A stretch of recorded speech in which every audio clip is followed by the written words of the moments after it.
Hello students, मैं पीयूष राजपूत और आपका अपना चैनल पीयूष कोचिंग क्लासेस। जैसे बच्चों हमारे questions, important questions, derivations, numericals की एक सीरीज चल रही है और उसी को हम आगे बढ़ा रहे हैं। और आज हम देखेंगे कि इलेक्ट्रिक फील्ड होता क्या है और किसी भी पॉइंट चार्ज की वजह से क्या इलेक्ट्रिक फील्ड है। ठीक है, अब पिछली क्लास का आपको याद होगा कि मैंने आपको बताया था कि इलेक्ट्रिक फील्ड की जरूरत क्या है।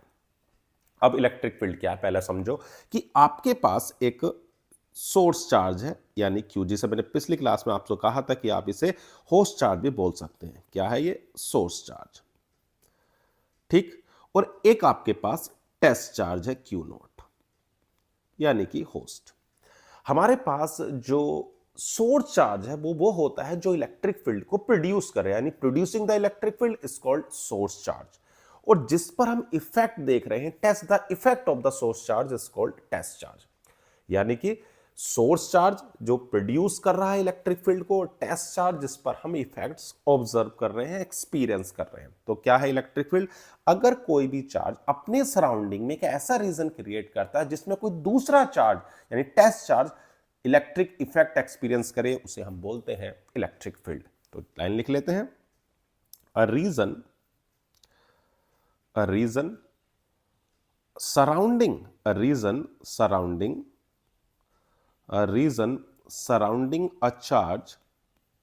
surrounding a charge or distribution of charge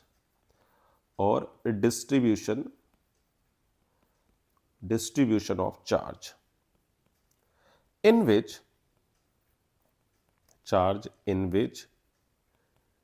its electric effect electric effects can be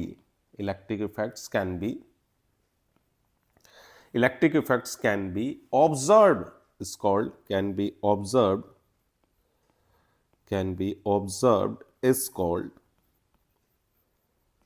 electric field.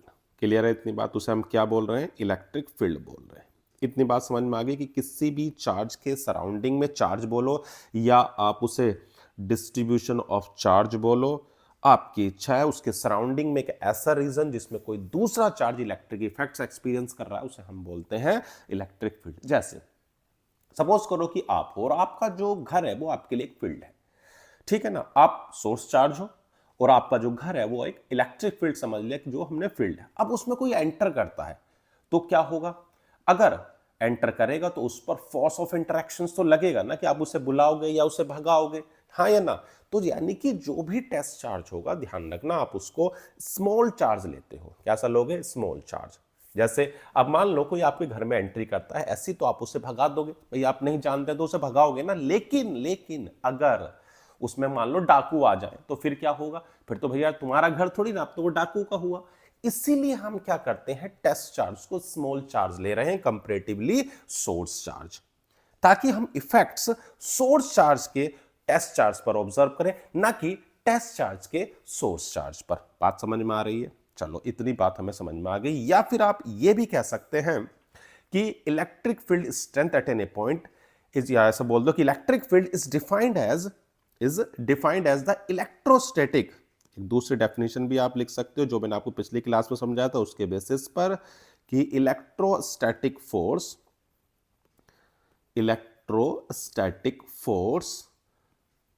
पर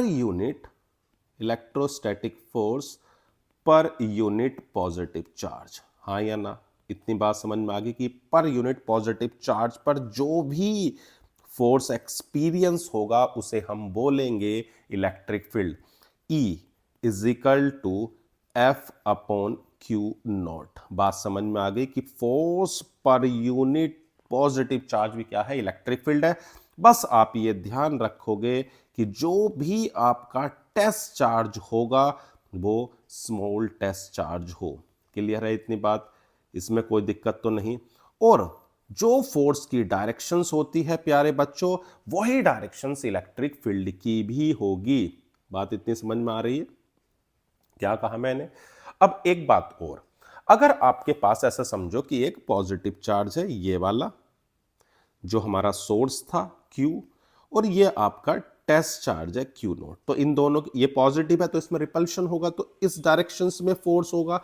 अगर फोर्स इस डायरेक्शन में है तो प्यारे बच्चों इलेक्ट्रिक फील्ड भी इसी डायरेक्शन में होगा।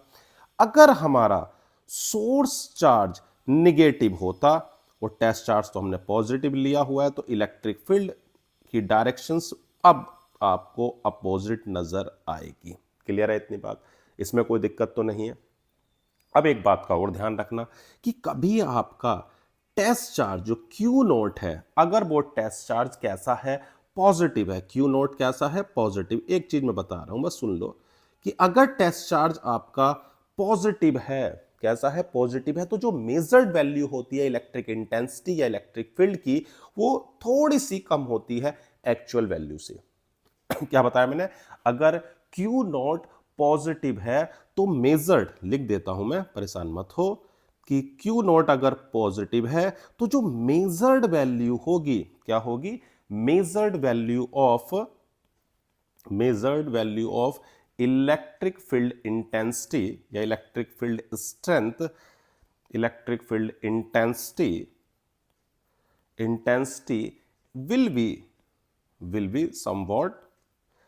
be somewhat less than actual value, वो एक्चुअल वैल्यू से थोड़ी सी कम होगी, ठीक है ना। लेकिन अगर अगर अगर क्यू नॉट आपका कैसा है, क्यू नॉट आपका निगेटिव है, कैसा है, निगेटिव है, ठीक, क्यू नॉट कैसा है आपका, निगेटिव है, तो जो इलेक्ट्रिक फील्ड की इंटेंसिटी होगी वो थोड़ी सी ज्यादा होगी, more than the actual value. बात समझ में आ रही है कि अगर आपका टेस्ट चार्ज पॉजिटिव हुआ तो उस केस में, टेस्ट चार्ज अगर आपका पॉजिटिव है तो उस केस में जो इलेक्ट्रिक फील्ड इंटेंसिटी होगी वो थोड़ी सी कम और नेगेटिव केस में थोड़ी सी ज्यादा मिलेगी।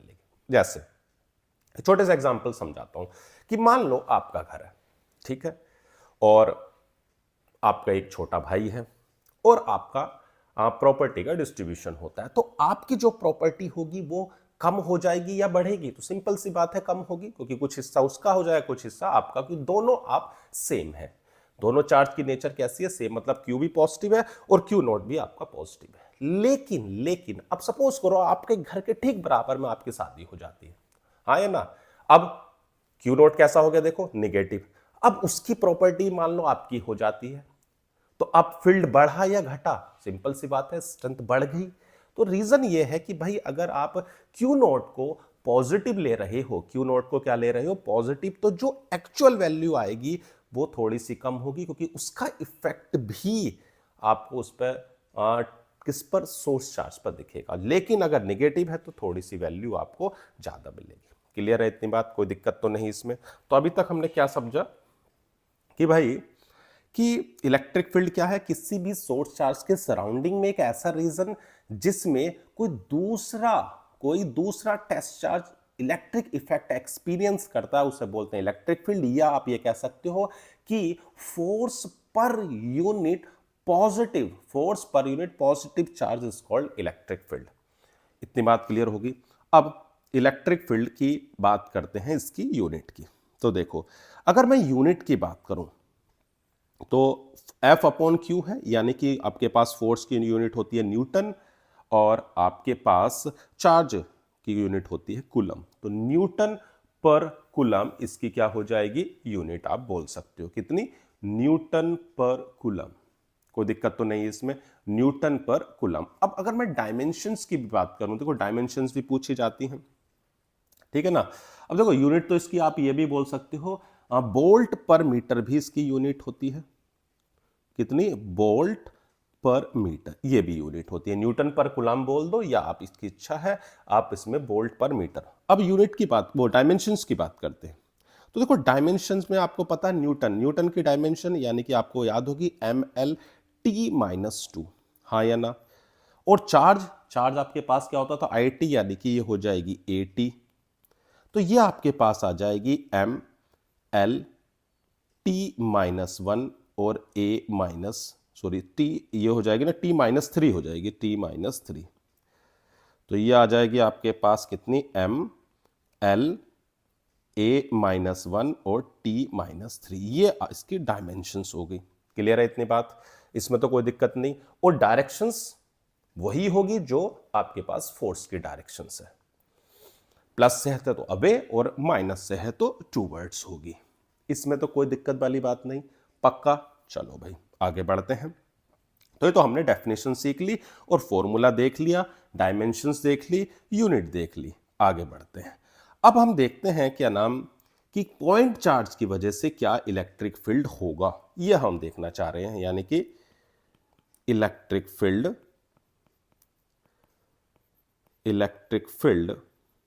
Due to a point charge, इसकी वजह से आप इलेक्ट्रिक फील्ड निकालो। किसकी वजह से, पॉइंट चार्ज की वजह से आप इलेक्ट्रिक फील्ड मेजर करना चाह रहे हो। चलो भाई देखते हैं। मान लो आपके पास एक चार्ज है Q, ये आपके पास चार्ज हो गया और यहां पर एक टेस्ट चार्ज रखा हुआ है Q0, कितनी डिस्टेंस पर है, R डिस्टेंस पर।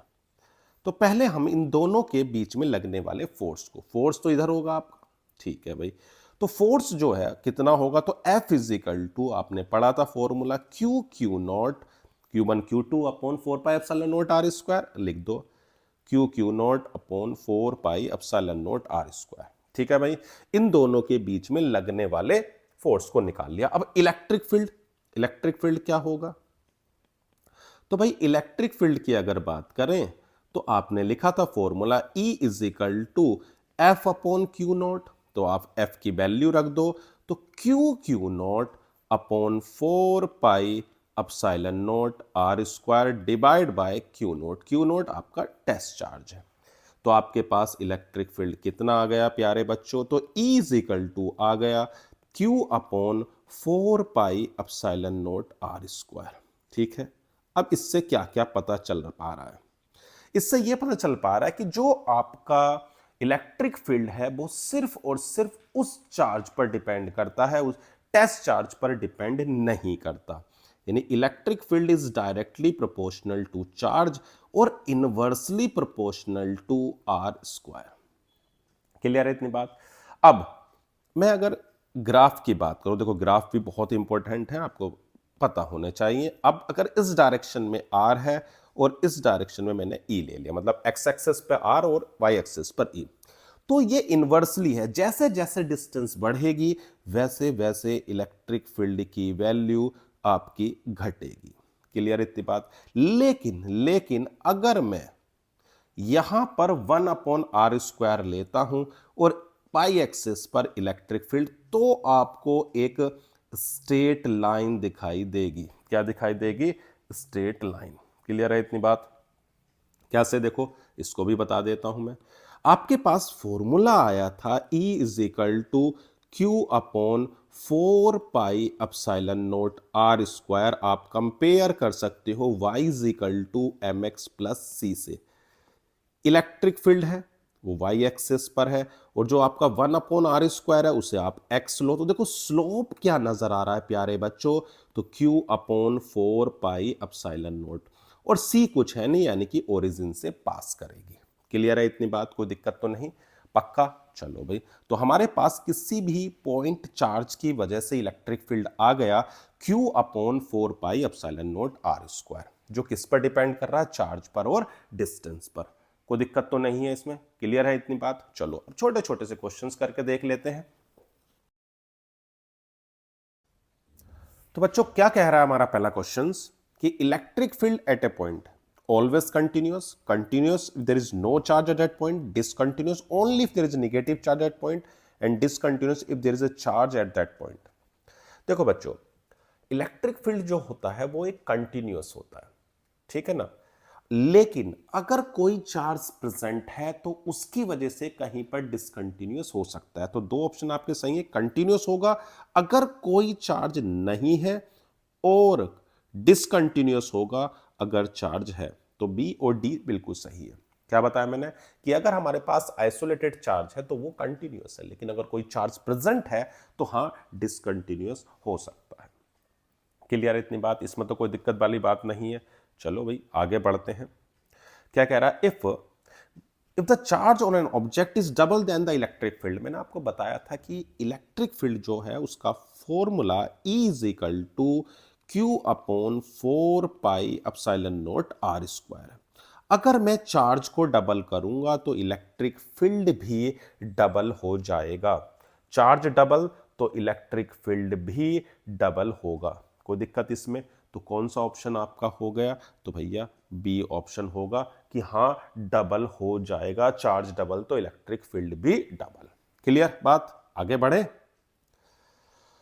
The dimensional formula of electric field intensity मैंने अभी आपको बताया था, क्या था फॉर्मूला? देखो E इज इक्वल टू होता है F अपॉन Q, और F आपके पास था ml T-2 और चार्ज की डायमेंशंस होती है प्यारे बच्चों 80।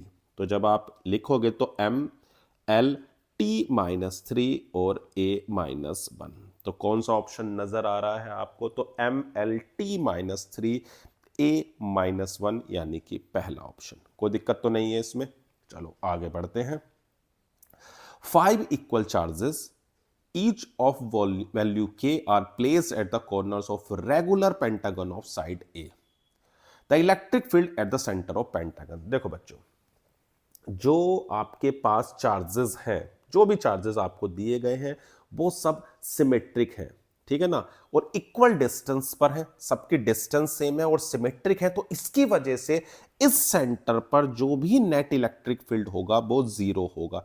चार्ज की डिस्टेंस सेम है, सिमेट्रिक डिस्ट्रीब्यूशन है, इसकी वजह से सब एक दूसरे को कैंसिल आउट कर देंगे तो नेट क्या हो जाएगा? जीरो। क्लियर है बात इतनी?